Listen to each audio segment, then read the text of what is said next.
Court में जज साहब के सामने तलाक का केस चल रहा था। पति पत्नी खड़े हुए थे तलाक के इंतजार में कि कब तलाक होगा। जैसे आप बोलते हैं कि बताइए, आखिरी बार पूछ रहा हूं, क्या तुम्हें तलाक चाहिए? उसके पति रमेश से पूछा जाता है तो पति हाँ में सर हिलाता है और कहता है कि हाँ, मुझे तलाक चाहिए। तभी जज साहब लड़की से पूछते हैं, लड़की का नाम होता है अंजलि। उनसे पूछते हैं कि क्या तुम्हें तलाक चाहिए? तो वो कहती है कि तलाक तो मुझे चाहिए, लेकिन तलाक से पहले एक रात मुझे अपने पति के साथ बितानी है। जैसे ही जज साहब ये बात सुनते हैं तो वो गर्म हो जाते हैं कि उनका तलाक का केस चल रहा था और इससे बीते 4 महीने पहले से लास्ट डेट दी हुई थी कि आप समझ लो, समझा लो, क्योंकि कोई भी जज नहीं चाहता कि उनका तलाक हो जाए और इसीलिए वो मौके पे मौका देते हैं और इनको भी कई मौके दिए गए थे।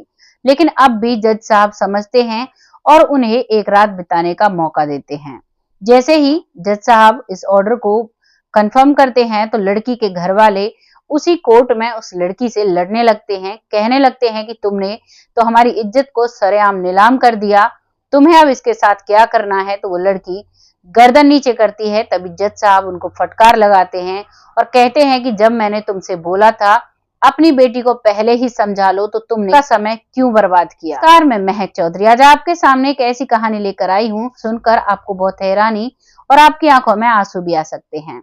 तो शुरू करते हैं आज की कहानी। आज की कहानी में एक व्यक्ति होता है रमेश और उसकी पत्नी अंजलि। दोनों की बड़ी धूमधाम से शादी हुई थी। शादी के बाद बहुत अच्छे से रहा करते थे, लेकिन वो पत्नी हमेशा यही कहा करती थी कि तुम तो बस काम करते हो और काम के बाद खाना पीना और सो जाना, तुम्हें बस यही 3 काम है। तुम मुझसे कभी भी बात नहीं करते, कभी भी मेरे मन की बात नहीं पूछते। इस बात पर रमेश मुस्कुरा दिया करता और उसकी सारी बातों को हंसी हंसी में ले जाया करता, क्योंकि रमेश उससे बहुत प्यार करता था, लेकिन कामकाज की वजह से ज्यादा समय उसे नहीं दे पाता है।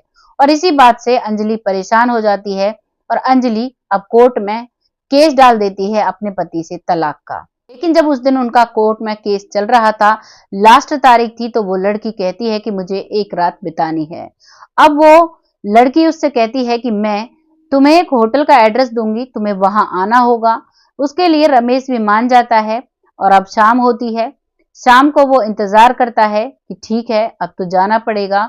तो रमेश भी अपनी पत्नी का चेहरा देखने के लिए काफी उत्सुक था। वो चला जाता है, जो बताया एड्रेस था, उस लड़की ने एड्रेस बताया था अंजलि ने, उसी एड्रेस पर वो पहुंच जाता है। लेकिन जैसे ही वो कमरे में जाता है तो वहां पर वो सन्नाटा छाता है, कहीं भी उसे अंजलि दिखाई नहीं देती है। तकरीबन 20 से 25 मिनट वो इंतजार करता है और उसके बाद अंजलि आती है। अंजलि एक दुल्हन के लिबास में थी और बहुत ही खूबसूरत लग रही थी। जैसे ही वो कमरे के अंदर आती है तो कमरे का दरवाजा बंद करती है और बेड पर जाकर बैठ जाती है। वहां बैठकर अब वो रमेश से कहती है कि क्यों रमेश, तुम्हें मेरी याद नहीं आई? बीते 4 साल से मैं अपने मायके में रह रही हूँ और तुमने मुझे एक फोन तक नहीं किया, तुमने मुझे याद तक नहीं किया। तभी रमेश कहता है कि तुम्हें याद करके क्या फायदा, जब मैं तुमसे प्यार करता था, तुम्हें अपने पास रखता था, तुम्हें वो रहना ही पसंद नहीं आया, तो अब क्या करना है तुम्हें कुछ जानकर? इस बात पर अंजलि मुस्कुरा जाती है और कहती है कि मुझे तुमसे एक बहुत जरूरी बात करनी है। तभी रमेश कहता है कि अब बात करने के लिए बचा ही क्या है, कल हमारा तलाक हो जाएगा। इस बात पर अंजलि कहती है वो सब बातें छोड़ो, मुझे तुमसे कुछ पूछना है। तो रमेश कहता है ठीक है, पूछो। तो वो कहती है कि बीते 6 महीने से मैंने तुम्हारे चेहरे को पढ़ा है, तुम बहुत कमजोर लग रहे हो। तुम पहले बहुत हट्टे कट्टे हुआ करते थे, लेकिन अब तो तुम बहुत ही कमजोर हो रहे हो, पीले पड़ रहे हो, कोई परेशानी है? इस बात पर रमेश कहता है ऐसा कुछ नहीं है, बस काम की फिक्र होती है और कुछ नहीं है। लेकिन अंजलि कहती है मेरी आंखें धोखा नहीं खा सकती, मैंने तुमसे सच्चा प्यार किया था और तुमने मेरी कद्र नहीं की, इसीलिए मैं तुमसे दूर जा रही हूँ। लेकिन मुझे वजह जाननी है, जो तुम इतने दुबले पतले हो गए हो, कभी तुम बहुत लट्ठा कट्टा से हुआ करते थे, लेकिन अब तुम इतने दुबले पतले हो गए हो, मुझे समझ में नहीं आ रहा है। तुम्हें मुझे बताना होगा, अगर तुम मुझे नहीं बताओगे तो मैं तुम्हें तलाक नहीं दूंगी। इस बात पर उसका पति कहता है कि ठीक है, अब तुमने मुझसे वजह पूछ ही ली है तो मैं बता ही देता हूँ। मैं रह रहा था, दिन रात मुझे तुम्हारी टेंशन होती थी। हमेशा सोचता रहता था कि अंजलि तो अब अपने घर पर ही रहेगी, मैं अकेला कैसे जिंदगी बिताऊंगा। तभी एक दिन मुझे पेट में बहुत तेज दर्द उठता है और जब मैं डॉक्टर को दिखाने के लिए जाता हूँ तो डॉक्टर साहब मेरे कुछ चेकअप करते हैं और चेकअप की रिपोर्ट 2-3 दिन बाद आती है। तो डॉक्टर बुलाते हैं कि तुम्हारे घर में अगर कोई तुम्हारी पत्नी हो या फिर तुम्हारे माता पिता हैं, उनको बुलाओ, मुझे कुछ बताना है। तो रमेश कहता है कि मैं ही खुद अपने डिसीजन लेता हूँ, जो भी मुझे बीमारी है तुम मुझे ही बता दो, मैं देख लूंगा जो भी होगा। तो डॉक्टर बताते हैं कि तुम्हें कैंसर है, वो भी फाइनल स्टेज का, अब तुम्हारे बचने के चांसेस नहीं हैं। इस बात को जैसे ही रमेश सुनता है तो मानो उसके पैरों तले जमीन खिसक गई हो, क्योंकि उसके घर में उसके बुजुर्ग माता पिता होते हैं और अकेला रमेश अकेला बेटा था। उसकी दुनिया तो मानो उजड़ ही गई हो। अब वो अपनी रिपोर्ट लेता है और आंखों में आंसू लिए हॉस्पिटल से बाहर आता है।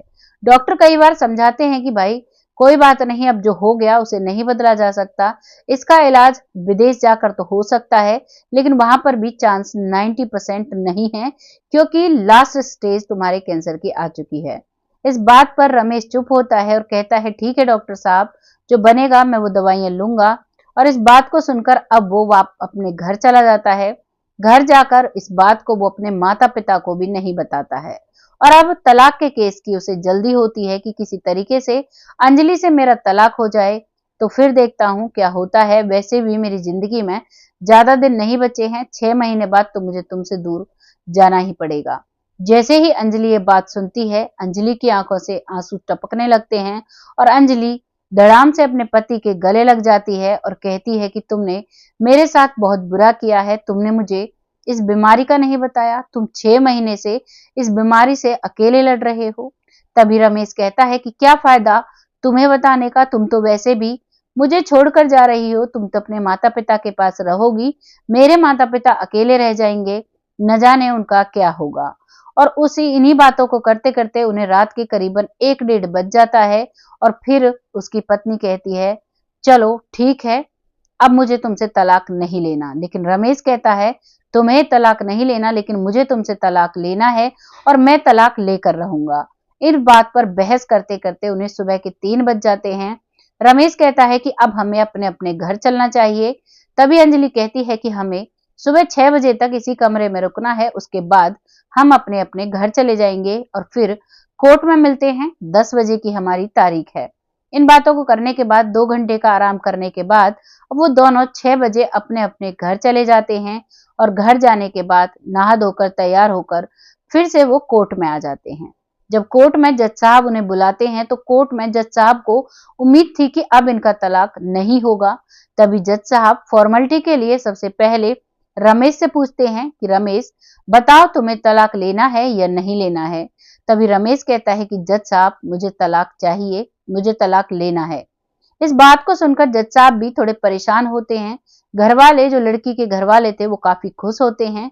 लड़के की माँ भी बहुत परेशान थी, पिता भी बहुत परेशान था, लेकिन सब चुप थे, कोई कुछ भी नहीं बोल सकता था, अदालत का मामला था। अब लड़की से पूछते हैं जज साहब, कहती है, उसे सुनकर जज साहब खुश हो जाते हैं। लड़की कहती है कि जज साहब मुझे तलाक नहीं लेना, मुझे अपने पति रमेश के साथ ही रहना। सुनकर मानो जज साहब इसी बात का इंतजार कर रहे हों, वो खुश हो जाते हैं और कहते हैं कि ठीक है, तुम्हें तलाक नहीं लेना, लेकिन मुझे एक बात बताओ, बीते 4 साल से तुम्हारा केस तलाक के लिए चल रहा है और अब एक ही रात में ऐसा क्या हुआ जो तुम इससे तलाक नहीं लेना चाहती। इस बात पर वो लड़की कहती है कि जज साहब मेरे पति को कैंसर है और मैं इतने बुरे हालात में अपने पति को अकेला नहीं छोड़ सकती।